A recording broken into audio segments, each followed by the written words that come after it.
Hello guys! Hello! Fire sign Leo, Aries, Sagittarius. Welcome dito sa aking channel. Kapalaran 888. This is general reading, so pwede kang makaresonate. Please connect your intuition sa mga baraha na lumalabas dito. Or, fire sign Leo, Aries, Sagittarius. Okay. Child and Privileged Lady. Okay, number 18, number 9, number 12, number 3. Fire sign, sinasabi ng baraha sa'yo dito na yung focus mo dito ngayon is all about your kids or your child, kung isa lang. So, nakikita ko na sa next 24 hours, yung focus mo ngayon is tungkol sa yung anak. Focus mo din na magkaroon ng magandang buhay para sa yung mga anak. Parang ganun. Wow. Okay, comment down below if you resonated.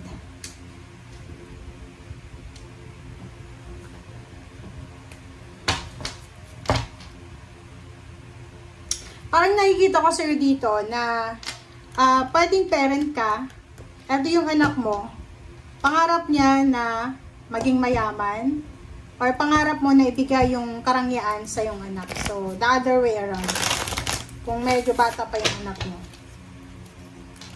Or pwedeng yung anak mo ang magiging rason kung bakit ka magiging privilege. Okay? Okay, so tingnan natin fire sign Leo, Aries, Sagittarius kung ano ang advice sa'yo ng ating mga spiritual helpers. Okay, chanting. Wow. Praying yan. Yoga. Relaxing. Oh, yung dalawang barahang to, pareho lang sila. Ito yung kailangan mong gawin for the next 24 hours is mag-relax ka. Number 7, number 8. Magkasunod lang siya. So, pwedeng yoga, meditation, prayer, reflection, ganon. Grounding. Kung malapit ka sa dagat, maglakad-lakad ka sa dagat to ground yourself, to replenish your energy. Parang humble yourself, parang ganon. So, sinasabi din dito na kailangan mong mag-relax. Okay? Hindi ko alam kung bakit ganun yung advice sa'yo. Maybe masyado kang hyper, masyado kang galit, masyado, ano ba? Bakit ba ganun yung advice sa'yo ng baraha?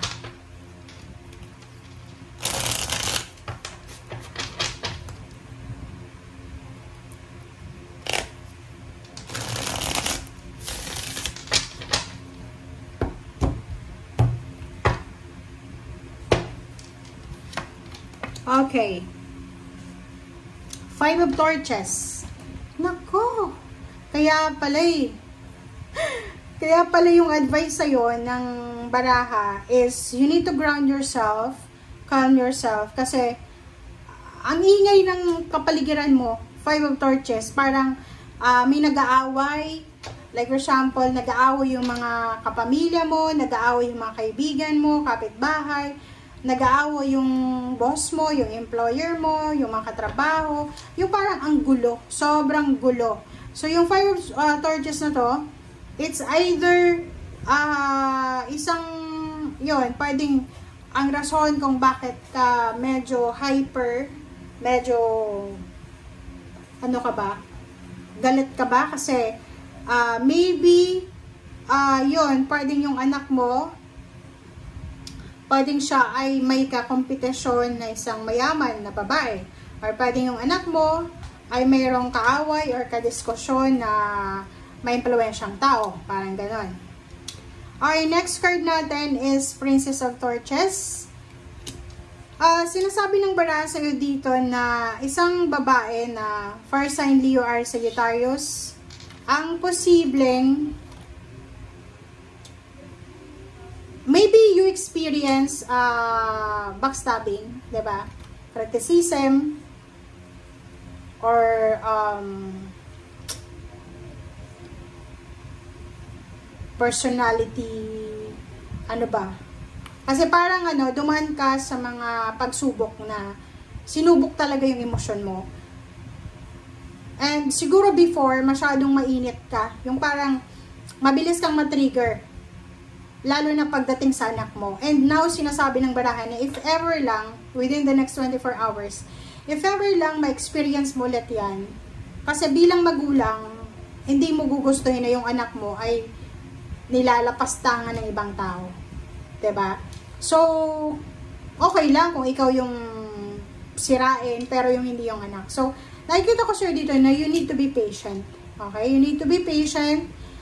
You need to calm yourself kasi yun yung mas importante sa ngayon. You have choice and option na maging tahimik na lang muna.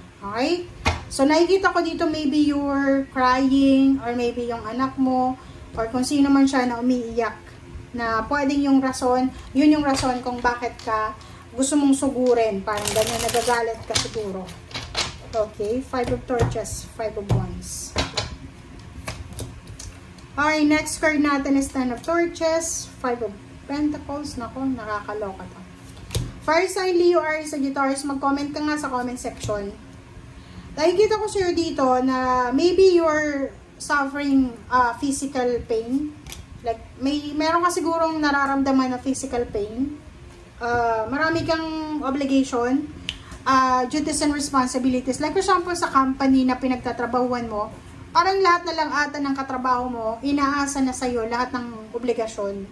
Diba? Like, sinasabi sa'yo, uy, fire sign, Leo, Aries, Sagittarius, ikaw dito, i-print mo to, ganyan, bumili ka ng coffee, ganyan, ganyan. So, 5 of Pentacles, nakikita ko sir dito na because of lack of money, lack of resources, or because of financial problems, yung parang kahit hindi mo na trabaho, aakuin mo.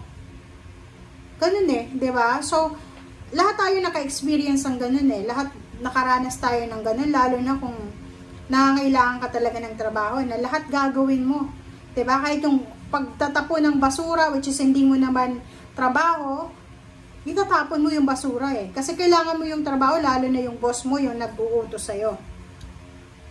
Okay, so dito sa barahang to, 6 of Wands, sinasabi ng baraha sa'yo na kung ano man tong pinagdadaanan ninyo as a family sa ngayon, huwag kayong mawala ng pag-asa. Kasi etong pinagdadaanan nyo, pagtatawanan nyo na lang to sa future. Okay? Like, pagtatawanan nyo because isipin nyo na dumating sa panahon or napagdaanan nyo na parang zero balance kayo, na parang, alam mo yon na sinasamba na yung mga boss, ganyan, ganito. So, pagdadaanan mo yan. Or, I mean, ma-overcome mo yan, but you will be victorious. Parang ganun. So, ibig sabihin niya, siguro, the next 24 hours, kailangan mo lang na wag masyadong sensitive. Kung wala kang pera, wala kang trabaho, walang source of income, kalma lang. Be thankful and grateful. Pag ako ganun eh, like for example, pag may mga problema ako sa buhay, pag nilalamon na ako ng lungkot, nilalagay ko lang yung kamay ko sa puso ko. And I feel the beat ng aking puso.